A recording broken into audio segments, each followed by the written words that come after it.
Ready for this? Go home, no bowl, you suck.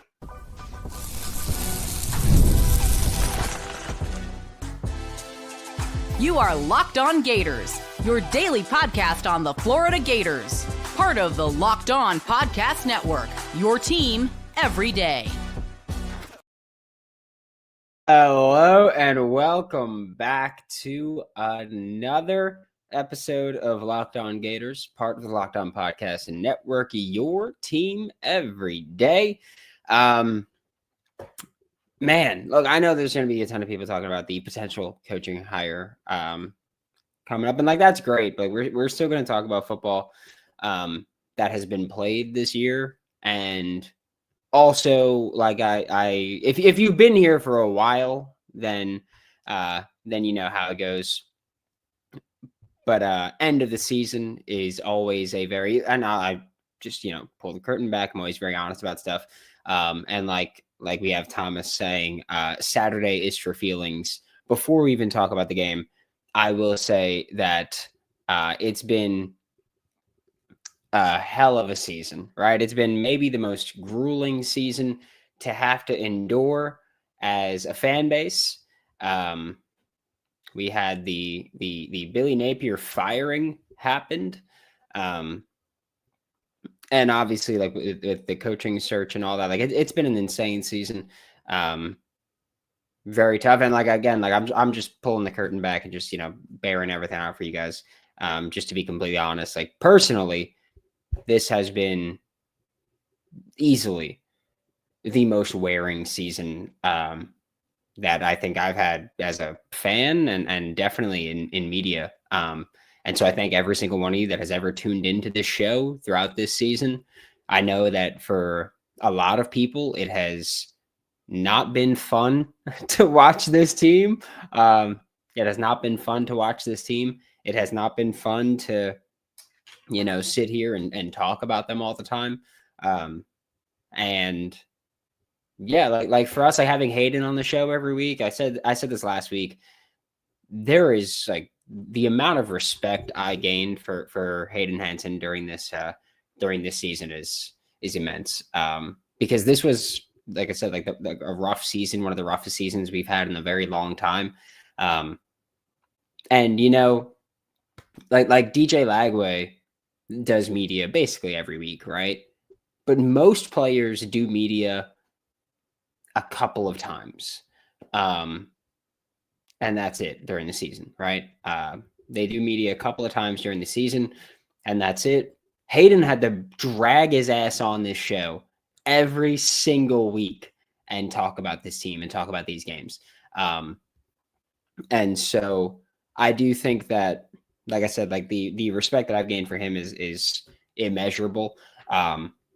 As for so many of you guys that have stuck through, Pice, I'm assuming I forget your actual Discord name, but we've talked, and 2 weeks I'll be there. Okay. 2 weeks I'll be there and we'll go and we will enjoy that. But the Florida Gators did something that we haven't gotten to do here on Locked On Gators since basketball season. And we're going to do it. And I apologize for whatever's about to happen to the audio when I do this.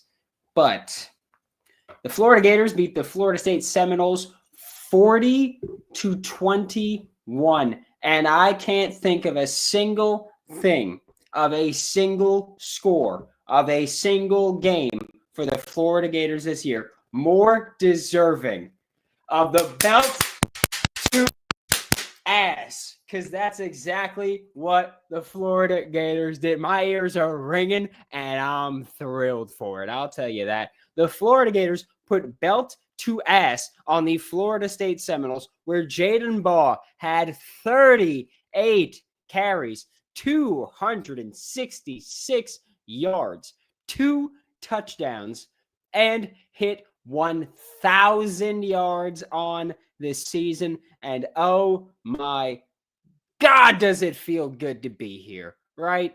it feels good to be on the winning side for the first time in a long time, right? Like I know that people can talk about how this team went 4-8 and it was miserable and it sucked for so much of the season, and how this team hasn't won a game in over a month. Yeah. And how this team hasn't scored over 30 against an FBS opponent all year long, but against the Florida State Seminoles, they go, yeah, we're going to get 30. We're going to get 30. And guess what? Lick the hand, smack, because that's going to go 42. They went belt to ass on that sorry-ass team from Tallahassee. Oh, my goodness. How embarrassing must it be? Right, like, I know we're down bad as Florida fans, right? We're 4-8. Missed on Lane Kiffin. Probably going to get John Summerall is the public expectation, right? But I'll tell you what, at least, we can all look across the aisle. We can all look at our in-state rivals, and we can all say, thank God we're not the Florida State Seminoles. Stuck with Mike Norvell. Cole filmed it. I'll tell you what, you line up in Oklahoma with me anytime and we'll find out. That's the type of time I'm on right now. End of the season, we get especially emotional. End of the season here. That is how it is. And I know like everybody's asking about coach for the remainder of the season, coach for the remainder of the week, coach for whatever. I think that you'll have a coach within 24 hours. Okay, I would say that. Whenever there is a coaching hire, we will go live immediately about it. Okay. But the Florida Gators finished the year 4-8, and that was awful, right? Like, I'm not going to pretend it was good all of a sudden because we beat Florida State, but feels good. Feels good to kind of just like Master of Dreams 152 said, all we did was run the ball all game and they couldn't stop it. That was it. Just said, hey, Jaden Ball, you go belt to ass all game, and did that. Crossed over 1,000 yards. Just absolute domination in every way, shape, and form for the Florida Gators. And you love to see that. You really do. Because outside of the Long Island game, we haven't been able to see that. But thankfully, so Florida has scored 40 points. Actually, let's drop the bar to make it that much more embarrassing, right? Florida has scored 30 points twice this season. Okay? Once was against FCS Long Island. Sucks, obviously. But when else did Florida put up 30 points this year? Which, again, embarrassing that you've only done it twice, right? But what was the other time? It was 55 against bum-ass FCS Long Island. And then you came out and you went, you know what we're going to do? We're going to put up 40 on bum-ass Florida State. Again, like I said before, that sorry-ass team from Tallahassee. That's it. Just belt to ass there. We got, I still don't know how to pronounce your name, man. I'm sorry. I love you. I recognize your name every time you comment. I still don't know how to pronounce it. Derklavier Spieler is how I'm going to say it. Said, I've watched you a long time. You deserve a beer on me. Thanks for all you do for us blabbermouths. Type. Yeah, I appreciate you so much. Thank you so much for the super chat. Yeah, I think that, it's been just an incredible run. Like just going back to, 2021 when I started hosting this show, and where we've been, where we've gone to, where we've gotten to has been just incredible to see. And like I said, I have no problem admitting this. Like, I get a bit emotional at the end of every season because the amount of work that goes into the season is a lot. And that's why, I know people posted videos of Gator Dave when he got emotional. Get it. I get it. It's a lot. And to kind of be at the culmination of all that just really floods you. And look, what did Kobe say? Job's not done, right? Job's not finished. Still got a head coach that is hopefully going to be hired tomorrow. But Florida is 4-8 this year. It was a rough season. It was incredibly difficult to watch, incredibly difficult to sit through. And it was kind of the floor of what all offseason, again, all offseason we sat through, and at least on Locked On Gators, we said this is a college football playoff roster, but it's up to coaching to catch up to the talent. And every step of the way, I could say coaching didn't catch up to the talent, right? In fact, we said that that coaching is probably even further behind the talent than it used to be. And I still believe that to be true. But we got 3 touchdowns and a pick from DJ Lagway. The pick was tip drill, weird thing. I'm not excusing it. I think it was a bad decision to throw that ball, but it is what it is, right? We got 2 touchdowns and 266 rushing yards from Jaden Ball, which, by the way, Jaden Ball had 99 more rushing yards than the Florida State offense on 1 more carry. And Jaden Ball only had, like, his longest rush was 22 yards. That's it. His longest rush was 22 yards. This isn't like he had 266 with one of them being a 99-yard rush. He was doing everything just in chunk and chunk and chunk. He was just whooping ass the whole time. Tommy Castellanos, great running back. Great running back. He's an okay quarterback, but a great running back there. Matt Service said, Summerall done deal. Who does he get as OC and DC? I will say this.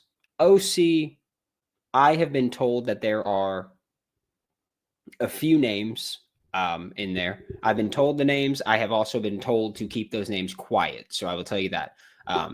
Whoever is the hire, if it's not someone on that list, like, I'll tell you all the names that I was told. Okay, I'll be honest about that. I have no problem with that. DC, I know that the name everybody ties is Blake Baker. I'm not sold on that. I think Blake Baker is a great DC. I have no problem with that. I think he's tremendously talented defensive coordinator. But I believe he is and should be in the running for head coach of Tulane, because he's Tulane alum. And that alma mater thing really goes with you. John Summerall is bringing Joe Craddock as OC. Maybe. I hope not, frankly. It's not a knock on Joe Craddock. It's just when you're coming to the SEC, I want you to have a guy with Power 4 experience. Joe Craddock, for those who don't know, is the Tulane offensive coordinator that was with John Summerall at Troy as well. I will say this. It's a really fun offense. It is. I just don't know how you call plays in the American Conference or the Sun Belt prior to that, and then go to the SEC and see how that goes and expect that to translate as well. And I prefer just a safer bet there. But, you know, again, we'll talk about the Summerall stuff as well. I do want to say, like, we're going to talk a lot about John Summerall if he is the hire, over the next few days. We're going to spend hours talking about him. And I'm not saying this to dismiss anything or to avoid anything. We will talk a little bit about about John Summerall and that potential coaching hire, but I will also express that this is the last football post-game live show that we get to do this year. And again, like, I know I'm not trying to be like a sappy son of a, but I do really cherish these moments, right? Like, Saturdays are for feeling. We say that all the time. This is no different. We've done 12 of these now. And this is the 12th that we're recording right now. And they have been so much fun. Even for when people troll, which has been a lot this year because we've been pretty bad. But they've been so much fun, and I enjoy them immensely. I enjoy this like little moment we all kind of get together to just talk to each other. And I think that's incredible. And we're going to enjoy some more of those moments when we get back with Locked On Gators. The holidays always feel a little easier when you already know the perfect gift, right? And Omaha Steaks makes it almost too simple. Like, I will tell you this. My brother is the most difficult person to shop for that I know. Because everything he wants, he just goes and gets. So it's incredibly difficult to shop for him for his birthday and Christmas. And it's annoying. Omaha Steaks, though, they deliver handcrafted perfection right to the door, right? And this week's the best time to jump in because their cyber sale is here and the deals, huge. Okay? Huge. Save big on unforgettable gifts with Omaha Steaks. Visit omahasteaks.com for 50% off site-wide and an extra 20% off select favorites during their cyber sale. And for an additional $35 off, use promo code COLLEGE at checkout. That's omahasteaks.com. Promo code COLLEGE. Terms apply. See site for details. And if you like making money on the NBA, well, the NBA is back, and there's no better place to get on the action than FanDuel, the official sports betting partner of the NBA. So even if you miss the start of the game or you want to ride the hot hand, FanDuel has live bets on everything from who'll score next to fourth quarter comebacks. Right now, FanDuel is giving new customers $300 in bonus bets when your first $5 bet wins. So head to FanDuel.com.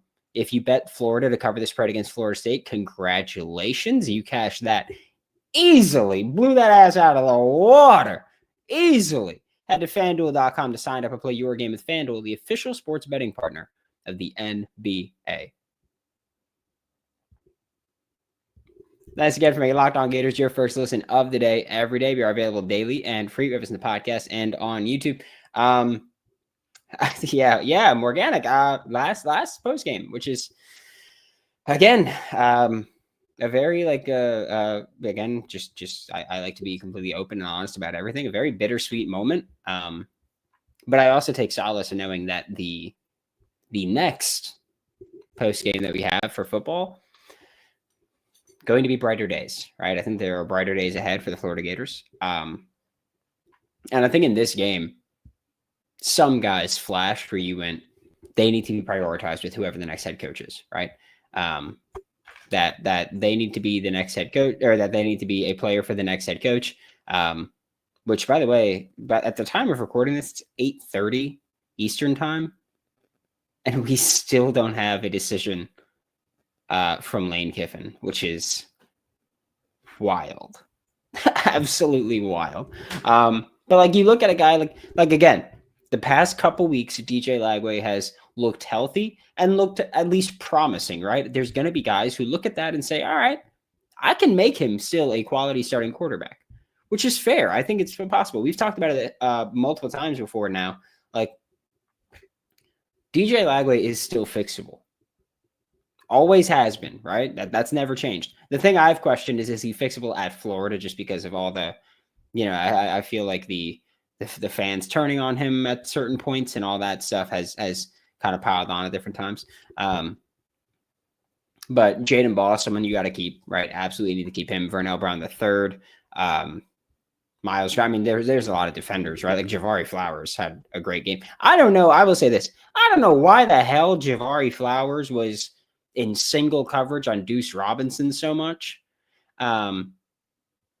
Deuce Robinson, 6'6", Javari Flowers, 5'10". I don't know why that's happening so much, but it is what it is. So I would say like there's a lot of guys with potential here that can be fixed, that can be worked with and developed. And I really do look forward to seeing who stays. That being said, because the next thing that when you talk about roster retention, the next thing that comes up is, well, who's the head coach, right? Because that's going to matter. And when we were talking about Lane Kiffin, we were like, all right, well, if Lane Kiffin comes, everybody's probably going to want to stay and play for him, right? Because look at what he's done with Ole Miss. With Florida, it's interesting, right? Because it's probably, again, I say probably, going to be John Summerall at this point.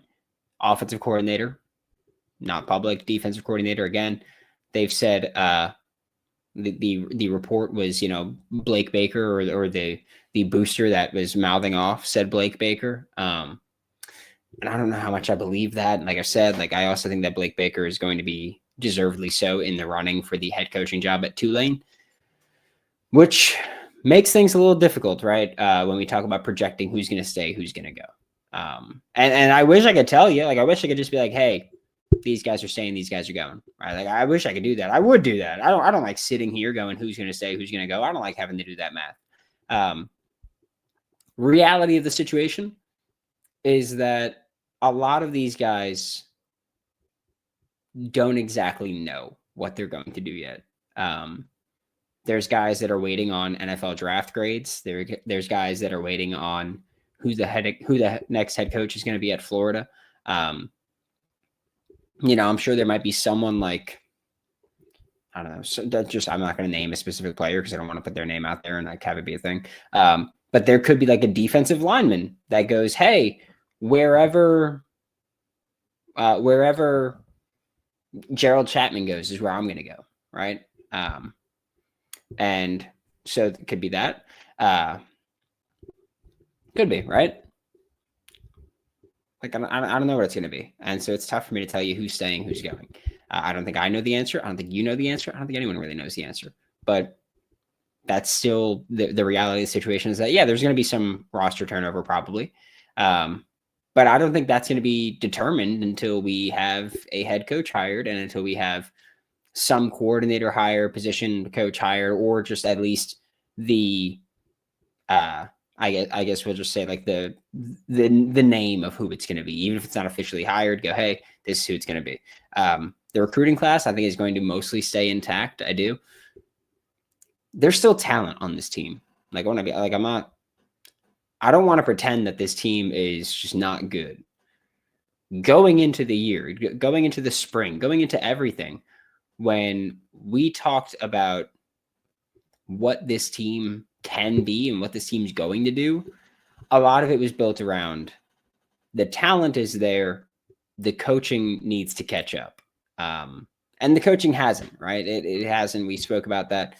There were multiple coaches that I wanted fired or moved on from. Like we spoke about, who was it? We spoke about Billy Gonzalez a bunch during the offseason as someone that I said I wanted to move on from. We spoke about Mike Peterson as someone that I said I wanted to move on from.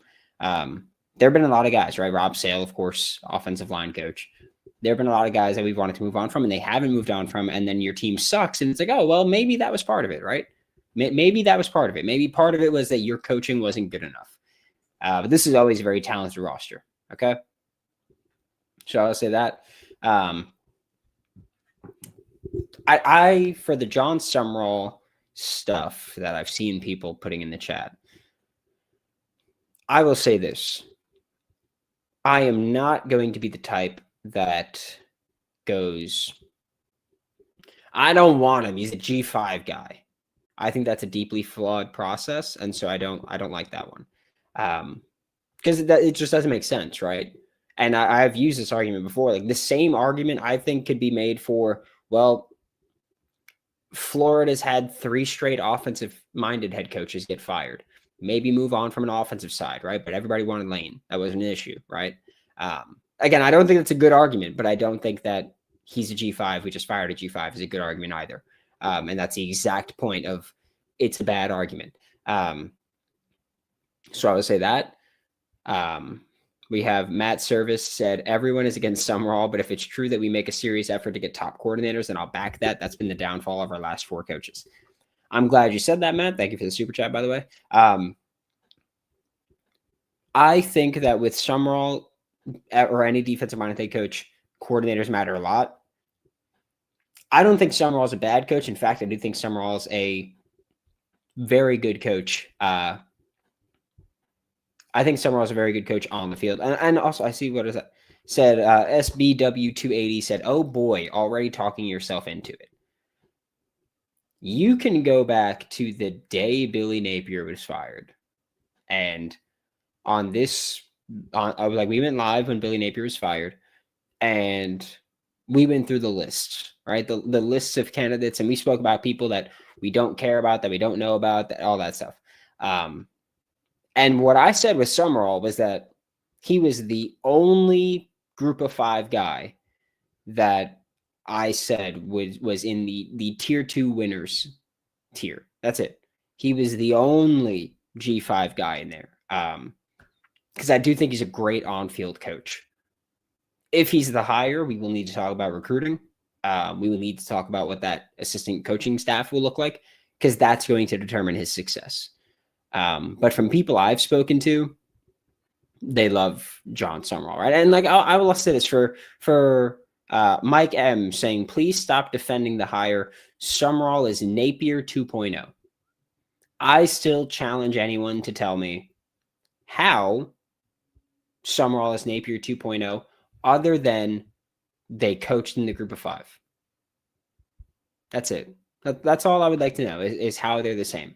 Because whenever I ask that question, I get group of 5 in the state of Louisiana, which I am amazed that, like, I think one person brought that to me as a joke and everyone else brought it up, and I felt like they were pretty serious, and that's embarrassing, just to be completely honest. But both coached in the state of Louisiana. Similar win percentages, which we can also say for similar win percentages. I think that it's very important to acknowledge that, like, yeah, sure. John Summerall, Billy Napier, when he was at Louisiana, had similar win percentages, right? John Summerall did it at 2 different schools, 2 years each, right? Billy Napier did it in one school at 4 years with the best roster in the conference. I think that is a actual selling point about I think that's an actual selling point about John Summerall, in the sense, like, yeah, he's got a similar record than Billy Napier, but he did it at smaller places. He did it with fewer resources. He did it without the best roster in the conference. I take that as more of a compliment toward John Summerall than Billy Napier. Because, again, like, people, when they looked at Billy Napier's resume, a bunch of people went, oh, that's a great resume, right? GNFP laid it all out. Billy just all about defense. Yeah, I saw the tweet. Frankly, I didn't think that it was a compelling argument, right? Like, and I think a big part of it for me personally is that I don't necessarily care about the like saying, oh, they allowed this many points per game. I don't think that matters when we're talking about, like, I get it, but saying we allowed this many points per game, like, okay, well, Billy's not a defensive-minded coach, so you can't compare him to Summerall. You can't compare their points scored per game because Summerall's not an offensive-minded head coach. But also, it just doesn't really make sense because, like, you can look at some teams that have these really high-power offenses, but that means that they're on defense a lot. So there's more yards, more points, more opportunities for other teams to score. Like, there's so much context that goes into it that if you just throw a number at my face, I'm telling you right now, I'm going to read it and go, that doesn't mean anything to me.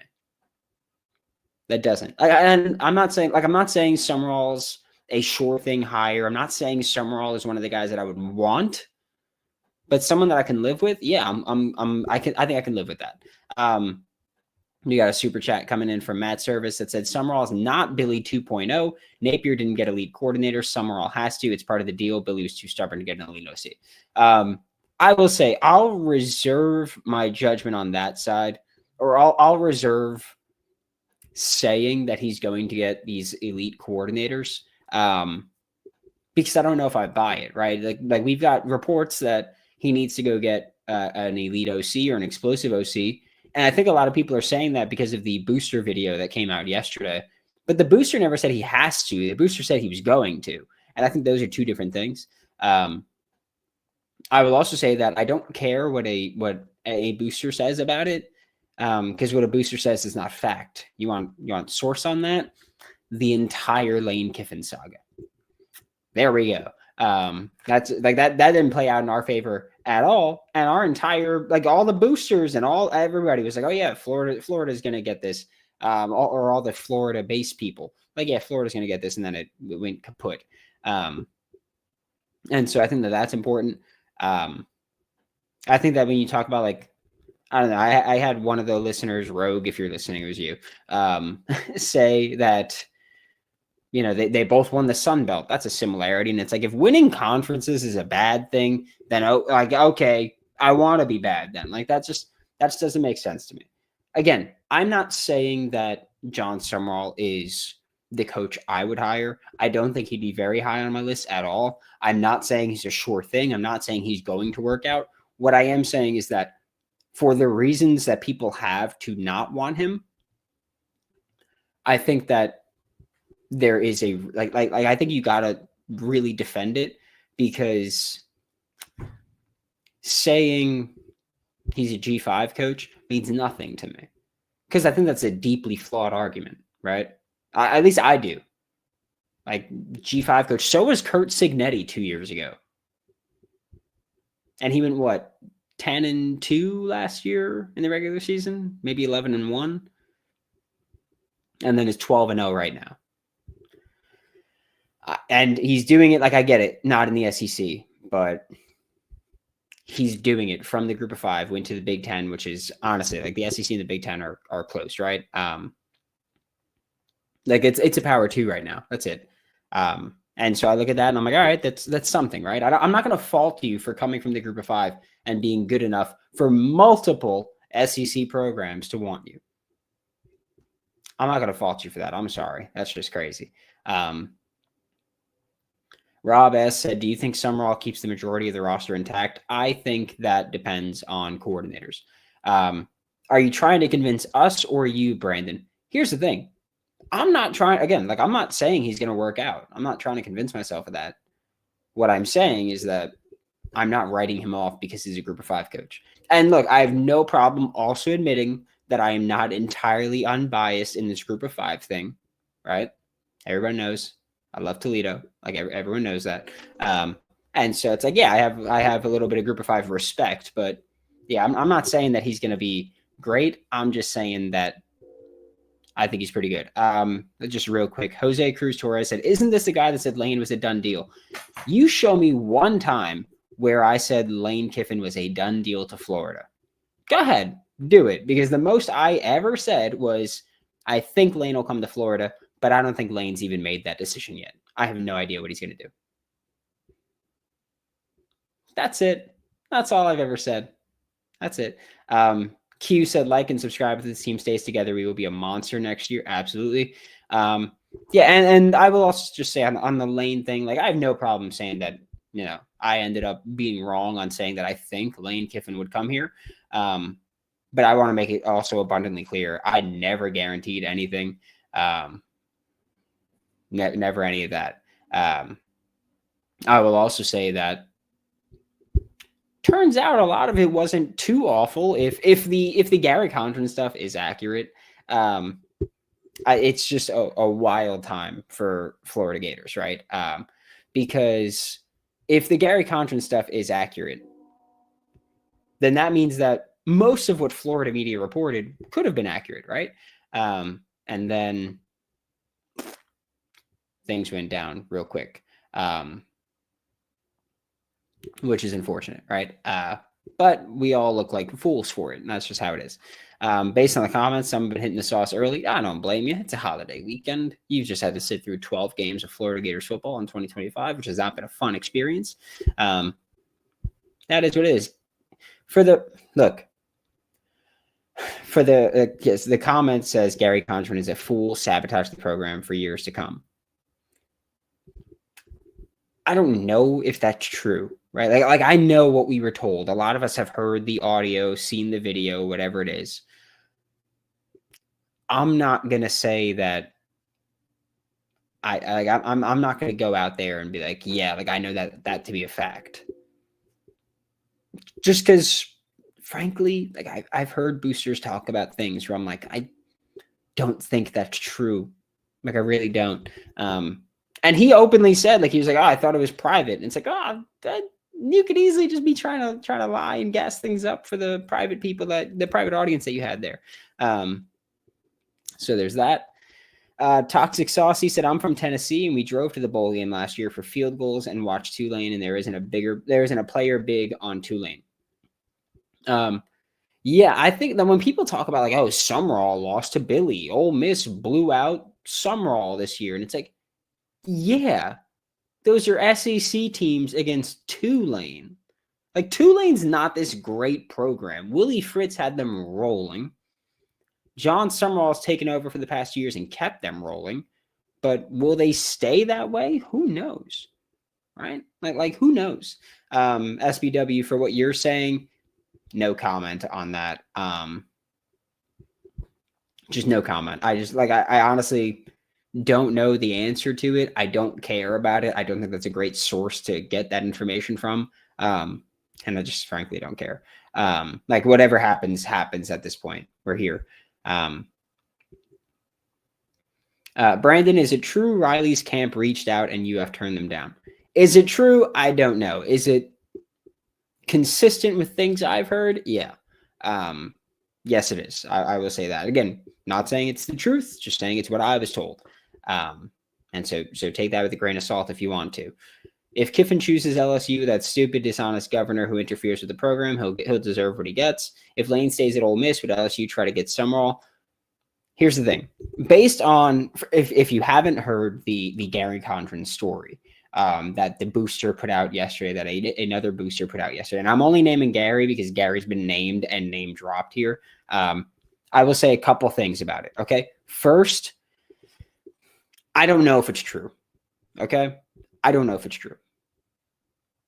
Do I buy it? I buy parts of it. I do. I buy parts of it where, like, I saw the post on Wednesday that was, well, hey, like, we got our number 1, our number 2, and our number 3, and I feel really good about the number 2, maybe even better than I feel about the number 1. And if the report of well, hey, that post came out and then Kiffin kind of got cold feet and wanted an extension and Florida said no and moved on. If that's the case, got screwed by the booster going on message boards, which, by the way, I don't know any other school in which boosters are consistent, active members of message boards and Twitter. I don't know of any where it's like multiple boosters all about there. No clue. Have never heard of it. And it's one of those things where it's one of the reasons when I get information, try not to say it, because for Florida, it is consistent that someone finds information, opens their freaking mouth about it, and then things don't happen in Florida's favor. All the time. And you would think that the people who are smart enough to become billionaires and smart enough to become these executives and administrators would go, maybe I should shut the hell up for once. You would think. But that doesn't seem to be the case for Florida right now, right? So I would say that might have happened. Do I buy that message board post came out and then Kiffin got cold feet? Absolutely. As far as Florida had this deadline, reportedly kickoff of the Egg Bowl. As far as Florida had this deadline, if the deadline wasn't hit, then they were going to move on. And I say this because the question that someone asked, I forgot who, it's gone by now, is that Florida wanted to move on because if they didn't get a commitment from Lane Kiffin, then they needed to secure something from their number 2 option, who reportedly is John Summerall. So I do buy the way that maybe not exactly how it happened, but I do buy Florida saying, hey, we need things done by this date at this time, or we need a commitment by this date at this time. And if you don't give that to us, we're going to move on because we can't be screwed come signing day without a head coach. And so I do believe that. Do I support it? Not really. But at the same time, I also wouldn't want to be left, just standing around, like who? Me? Nothing. Just hanging around. I'd also rather not be in that boat. So I'll say that. Why are we now talking more about this win? We didn't get too many times to do that this year. We can talk about coaches in the upcoming days. We talked about the win earlier, that it was Florida putting belt to ass, right? That Florida really just ran the ball all game down Florida State's throat because they're sorry. That Florida's D-line still looks really good, right? A lot of promising talent there. I've done quite a few crossovers with Brian Smith from Locked On the Portal and Locked On Seminoles, which is going to be fun. And he's asked a few times, like what position on this roster does this team need to retain? And every time I've said defensive line. We'll add secondary too, right? Like Javari Flowers, Ben Hanks, they've shown enough flash for me to go. I need them back. Frankly, just need them back there. FSU was extremely poorly coached tonight. Fun fact: they're extremely poorly coached every night. They suck. Simple as that. Ryan Duper said, I hope we keep Jaluk and Chapman. On any of the coaches being retained, Chapman is coach number one I want to keep. Personally, I don't think Jabbar Jaluk comes back. And I will be completely open with everyone about this. I have not spoken to people about who's being retained. Okay, this is me purely speculating. I don't think Jabbar Jaluk is back just because I think the striking an LSU player before the game was a really bad look. And I think that, frankly, I thought he was going to be and probably deserved to be fired at that moment, regardless of what a player might have said or anything like that. I don't think it's appropriate response for a coach to slap a player or on another team, especially, and then try to come back and preach discipline or anything like that. I think that's a big red flag. And so I think from a corporate standpoint, from Florida administrative standpoint, however you want to say, I don't think they keep him. Will Mike Norvell make it to Monday? I'll tell you all this. I was told a few weeks ago that not only is Mike Norvell probably making it through this year, through the offseason, that he's probably making it through all of next year as well. Big buyouts. Thank you, Jimmy Sexton. That's what happens. What if Baugh demands he came back or he leaves? What if Baugh was like, oh, give me Jaluk or I'm out? Would be up to Summerall, right? I would imagine. Because again, the reports that have come out are that part of Florida's offer is basically saying, hey, you have full control here. And so there's that. Jaluk goes, Baugh goes. I don't know if that's true. We can say that might be a possibility, but let's not speak as if that's fact. So I will say that. But yeah, the reports have been that John Summerall is going to get, if he's the hire, is going to get full control of things, but he's, like he's going to need an OC in DC or whatever. It'll be interesting to see how that plays out. We'll see what Summerall wants to do. Personally, I do think Summerall, if I were the head coach, I'd be like, yeah, I want Jaluk back. I want Gerald Chapman back, maybe Robert Bala back. Joe Houston on special teams.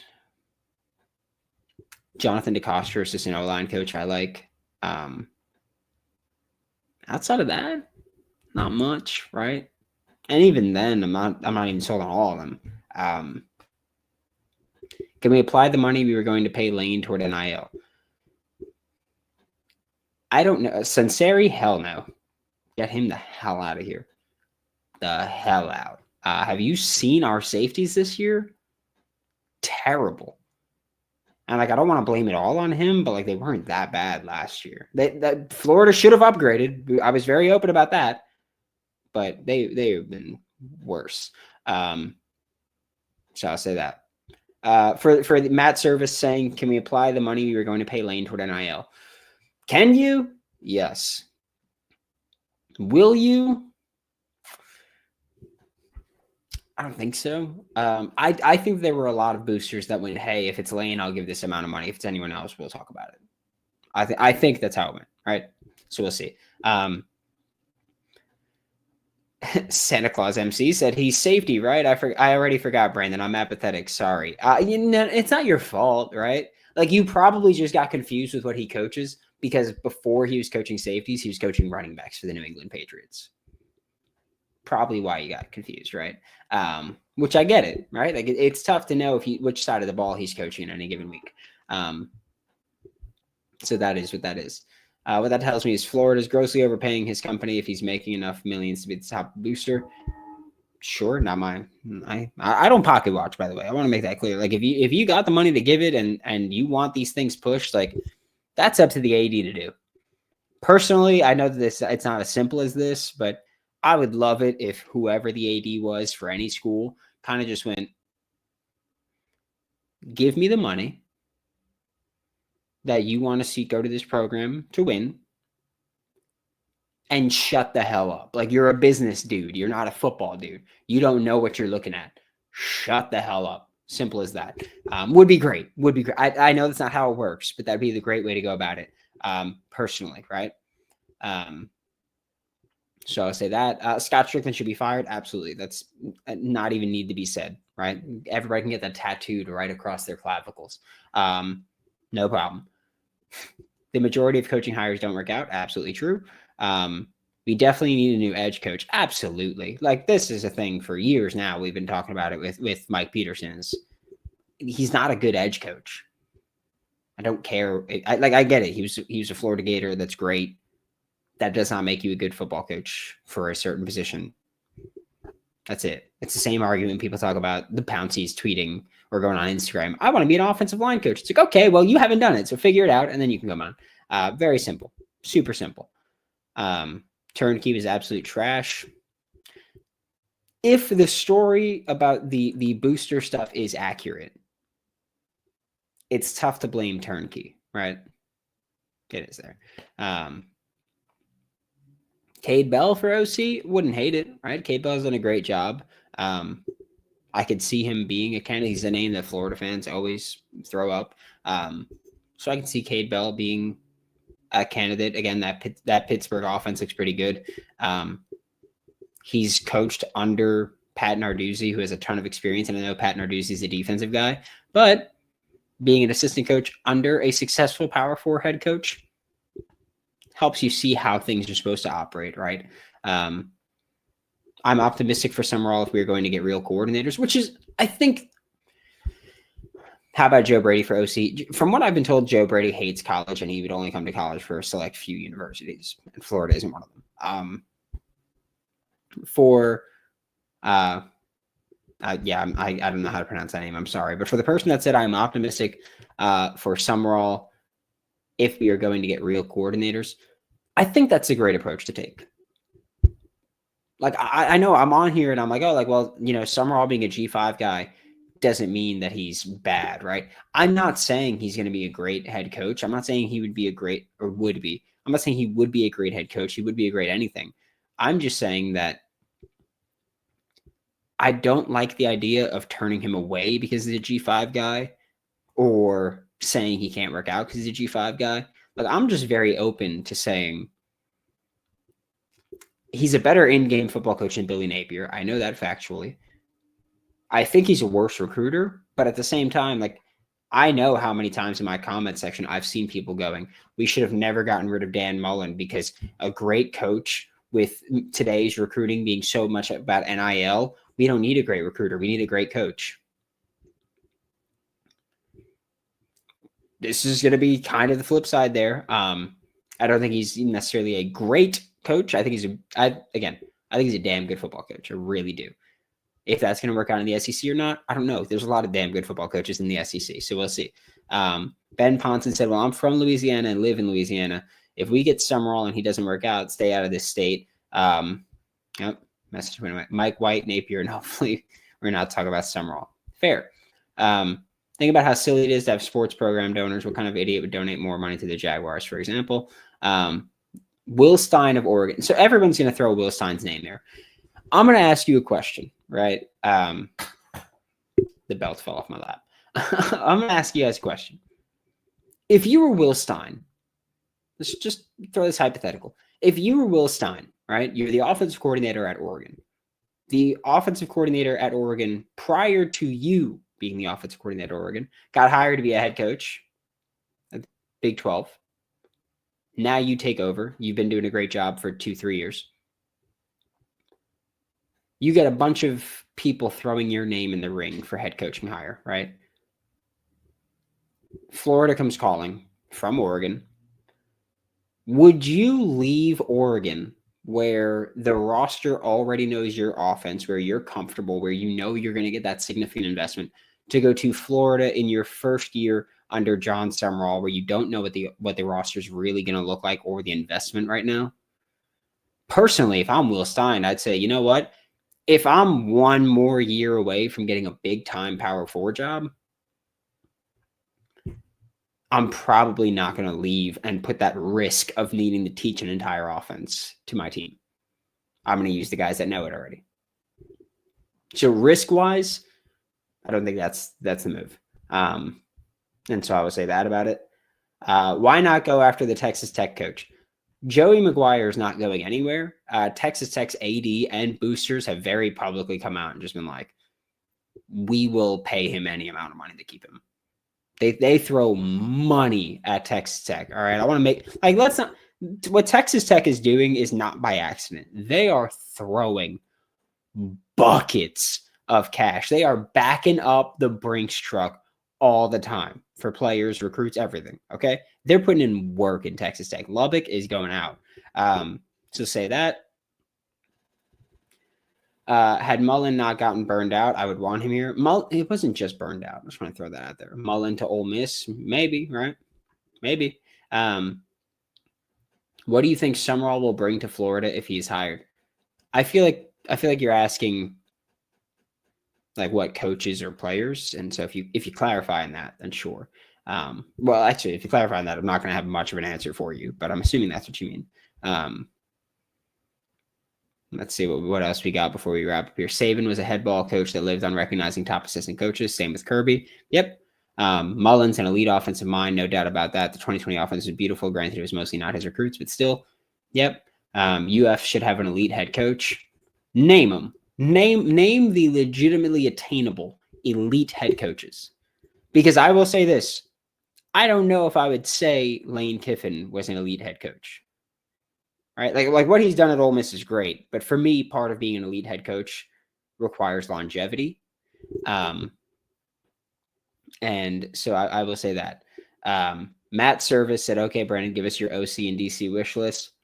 My OC wish list will always include, I don't care who the head coach is. My OC wish list will always include someone like Jake Peets, who is the pass game coordinator for the Seattle Seahawks right now. And has, he coached under the Rams for a couple years. Under McVay, he was with McVay and the Washington Commanders team in like 2014. He was there. He was the LSU OC when Tyrion Davis-Price ran for like 1,000 yards in Florida. Jake Peets is always going to be at the top of my list. I love what he does offensively. Colin Klein at Texas A&M. I think he does an incredible job of generating explosive plays. And so I think Colin Klein deserves to be up there. Buster Faulkner over at Georgia Tech, I think is fantastic. We've talked about him a lot. And he's someone that I've said, like, if you hire Brent Key and you can somehow get Buster to come with him to Florida, that'd be huge. If you want, and also I would say this, for Buster Faulkner, because I see like people in the comments always go like, oh, like, well, they run the quarterback too much. I think they do that because they need to run the football with Haynes King to make Haynes King effective, not just because, not just because that's what they want to do. I don't think anybody wants to run your quarterback a ton. Get Todd Golden to coach football. If he's going to find someone that can hit the deep ball, go ahead. Mullen didn't get the support that Napier pissed away. You're not wrong there. That is no reason to quit on your team is absolutely right. Absolutely. Last time UF scored 30 points against an FBS team was Tulane and Summerall. Okay. Like, go ahead and look at who played for, again, Florida should have won that game by multiple scores, no matter who was on the field, right? But go look at what Tulane was doing in that game. Because Tulane had a starting quarterback that is now playing tight end. And they had a ton of people opt out. Like, it's nuts. Who in the NFL would want to come to, I don't know who the NFL would want to come to coach here? Not many, right? Not many. I think the only way to get an NFL guy is to, one, if they've been in college before and know how college works, which a guy like Jake Peets has done, and two, if it's a promotion, right? If I go from pass game coordinator to a play calling offensive coordinator, that matters. Ben, no. Can we highlight how Deuce Robinson was in shackles all night? Yeah, look, and I will say again, like, I don't know why Javari Flowers was ever on him, but like when Javari Flowers was there, in the pocket, right? In the pocket there. So I said that. Tulane's resources are minuscule compared to UF. Stop it. Absolutely. Like Tulane is not the school that is like a G5 powerhouse, right? Like Willie Fritz got them here, and John Summerall's been keeping them there. Can we get Ryan Day and Kirby Smart as co-defensive coordinators there? Maybe. So Kingsbury. Well, no, I think the difference is that Kingsbury sucks. I think that's the difference. I think that's the big difference is that Cliff Kingsbury sucks. He was awful in college. Like he was. He sucked. Awful in college. I don't think he'd work out. And also, based on his personality, I don't think recruiting would be super easy for him. Like, I know that people talk about it's like, well, NIL this and NIL that with recruiting. And it's like, yeah, sure. But if you're a D-bag, people don't want you, right? Yeah, and like Control Analyst said, we beat Kiffin last year, but many of you want him anyway.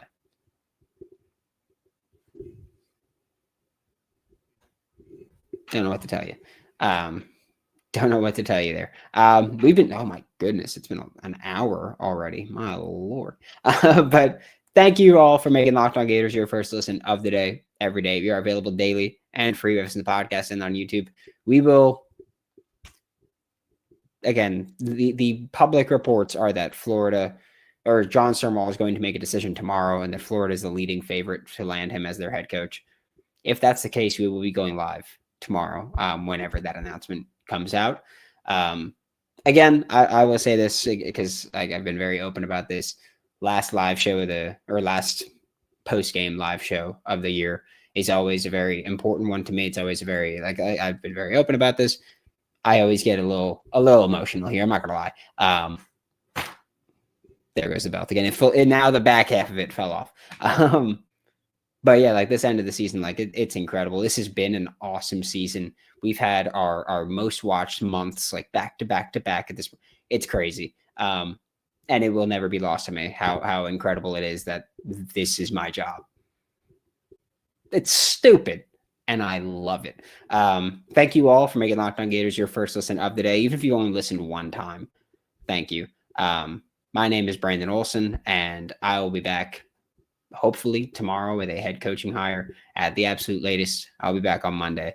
And I'll see you all next time.